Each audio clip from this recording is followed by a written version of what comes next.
ሰላም ጤና ይስጥልኝ። አቤል ነኝ ከብሉ ናይል ብሮድካስት። በሰዓቱ የመራረጥናቸውን አጫጭር መረጃዎች ይዘን ቀርበናል። አብረን እንከታተላቸው። በምሽት መዝናኛ ክለብ በተፈጠረ የእሳት አደጋ የሞቱ ሰዎች ቁጥር 59 ሲደርስ የቆሰሉ ደግሞ ከ150 በላይ አለፈ። በትግራይ ክልል የተፈጠረው ውጥረት በሰላም እንዲፈታ ሰማጓ አሳሰበ። ባለፉት ሳምንታት ትንሽ ጋብ ብሎ የነበረው የመሬት መንቀጥቀጥ ዛሬ ጠንክሮ ተሰምቷል።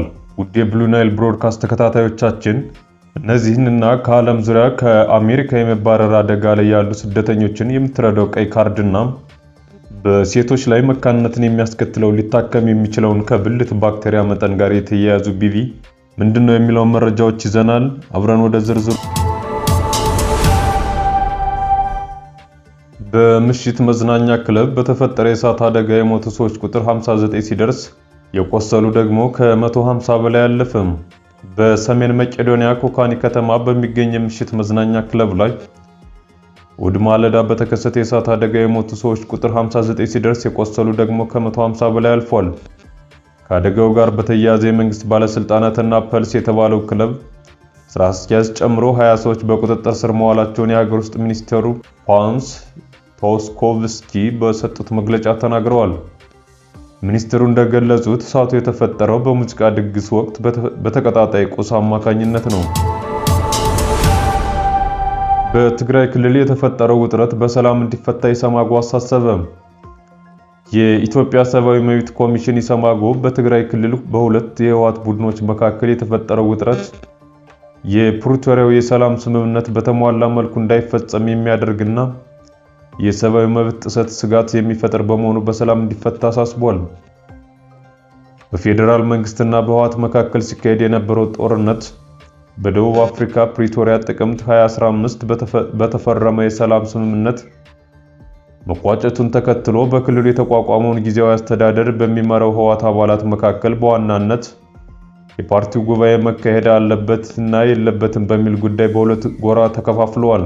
በህወሓት ሊቀመንበር ዶክተር ደብረጽዮን የሚመራው ቡድን ባለፈው ዓመት ነሐሴ ወር ምርጫ ቦርድና የኢትዮጵያ መንግስት እውቅና የነፈገውን የመዳን ጉባኤ ያካሄደ ሲሆን የፓርቲው ምክትል ሊቀመንበርና የጊዜያዊ አስተዳደሩ ፕሬዝዳንት በሆኑት አቶ ጌታቸው ረዳ የሚመራው ጉባኤን በመቃወም ሳይሳተፉ ቀርተዋል።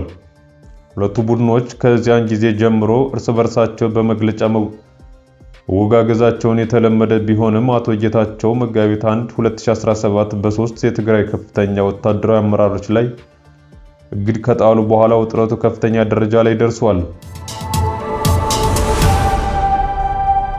ከአሜሪካ የመባረር አደጋ ላይ ያሉ ስደተኞችን የምትረዳው ቀይ ካርዷን ሁሌም መያዜ የበለጠ ደህንነት እንዲሰማኝ ያደርገኛል። ከፊሊፒንስ የመጣችውና ሰነድ አልባዋ ቬሮኒካ ቬላስኬዝ አነስ ያለችው ቀይ ካርድ ከቦርሳዋ አትነጠላትም። አንዳንዶች መብታቸውን ወቁ ሲሉ ይጠሯታል ካርዷን። እንደ ቬሮኒካ ያሉ ሰነድ አልባዎች በአሜሪካ ውስጥ ሲኖሩ መብቶቻቸውን ጠንቅቀው እንዲያውቁ የሚያደርጉ መረጃዎችን አጭቅ አድርጋ የያዘች ናት። በተለይም አይስ እየተባለ የሚጠራው የአሜሪካ የኢሚግሬሽን እና ጉምሩክ ባለስልጣን መስሪያ ቤት ወኪሎች ጋር ሲያገናኟቸው ምን ማድረግ እንደሚችሉ መመሪያዎችን ይዛለች። ከሁለት አስርተ ዓመታት በፊት ነበር ካርዷ በስደተኞች የህግ መገልገያ ማዕከል IARC በተሰኘው ተቋም የታተመችው። በአሁኑ ወቅት በ19 ቋንቋዎች ተተርጉማለች። በአገሪቱ ያሉ ሰነድ አልባ ስደተኞችን ጠራርጌ ያስወጣለሁ ሲሉ ቃል የገቡት ዶናልድ ትራምፕ ወደ ስልጣን መምጣታቸውን ተከትሎ የካርዷ ፍላጎት በከፍተኛ ሁኔታ ጨምሯል። ፕሬዝዳንታዊ ምርጫ ከተደረገበት ከጥቅምት 26 ጀምሮ 9 ሚሊዮን ካርዶች አቀርቡልን ጥያቄዎች ደርሰውናል። ይህን አሃዝ ካለፉት 17 ዓመታት በድምሩ የሚበልጥ ነው ብሏል IARC። በአሜሪካ ውስጥ ያሉ ማናቸውም ሰዎች የስደት ሁኔታቸው ምንም ይሁን ምን በአገሪቱ ህገ መንግስት መሰረት የተረጋገጡ መብቶች አሏቸው። የኢሚግሬሽን ወኪሎች በመኖሪያ ቤታቸው ቢመጡ ሊያደርጉ የሚገባቸውን ተግባራት ከምሳሌዎች ጋር ቀይ ካርዶች ይዘዋል። ለምሳሌ ስደተኞቹ በህገ መንግስቱ የተደነገገው መብታቸውን በመጠቀም ከኢሚግሬሽን ወኪሎች ለሚነሱ ጥያቄዎች መልስ አለመስጠት ወይም ዝምታን መምረጥ ይችላሉ። ይህም ግለሰቦቹ ራሳቸውን እንዲወነጀሉ ከመገደድ የሚጠብቃቸው ነው። እንዲሁም በዳኛ የተፈረመው የፍተሻ ወይም የእስር ማዘዣ የማይዙ የኢሚግሬሽን ወኪሎችን ስደተኞች ወደ ቤታቸው እንዳይገቡ ካርዷ ትመክራለች። ይህም በሕገ መንግስቱ ላይ የመንግስት አካላት ምክንያታዊ ያልሆነ ፍተሻና ቁጥጥር እንዳያደርጉ ለመከላከል የሚያዘውን ዋቢ በማድረግ ነው። ቀይ ካርዷ መነሻ ቀለሟን የወሰደችው በእግር ኳስ ሜዳ ላይ ጥፋት የሚፈጽሙ ተጫዋቾችን ከሜዳ ለማስወጣት ዳኞች የሚጠቀሙባትን ቀይ ካርድ ነው።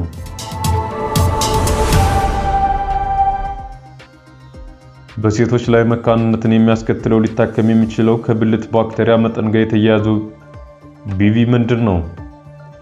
በእንግሊዘኛው ባክቴሪያ ቫጂኖሲስ ወይም ፒቪ በሚል የሚታወቀው የጤና ሁኔታ በዓለም 1/3 ያህል ሴቶች ይገጥሟቸዋል።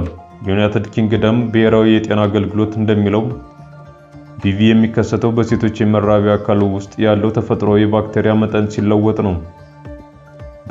በግብረ ስጋ ግንኙነት ምክንያት ፒቪ ሊቀሰቀስ ቢችልም በግብረ ስጋ ግንኙነት ከሚተላለፉ በሽታዎች ውስጥ አይካተትም።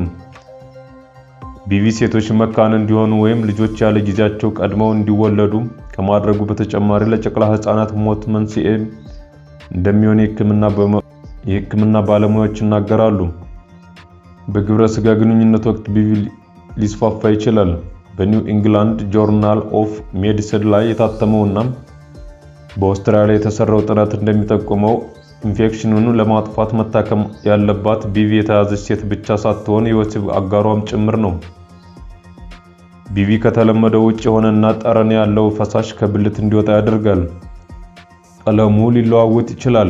አንዳንዴ ግራጫ ወይም ነጭ ሲሆን ሌላ ጊዜ ደግሞ ቀጭን ውሃ መሰል ፈሳሽ ይሆናል። ፒቪ ካለባቸው ሴቶች ግማሹ ምልክት አያሳዩም። የብልት ህመምም ወይም ማሳከክ አያስከትልም።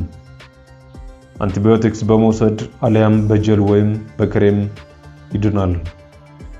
አድማጮች ለሰዓቱ የነበሩ መረጃዎች እነዚህ ነበሩ። አብራችሁን ስለቆያችሁ እናመሰግናለን። መልካም ውሎ ይሁንላችሁ።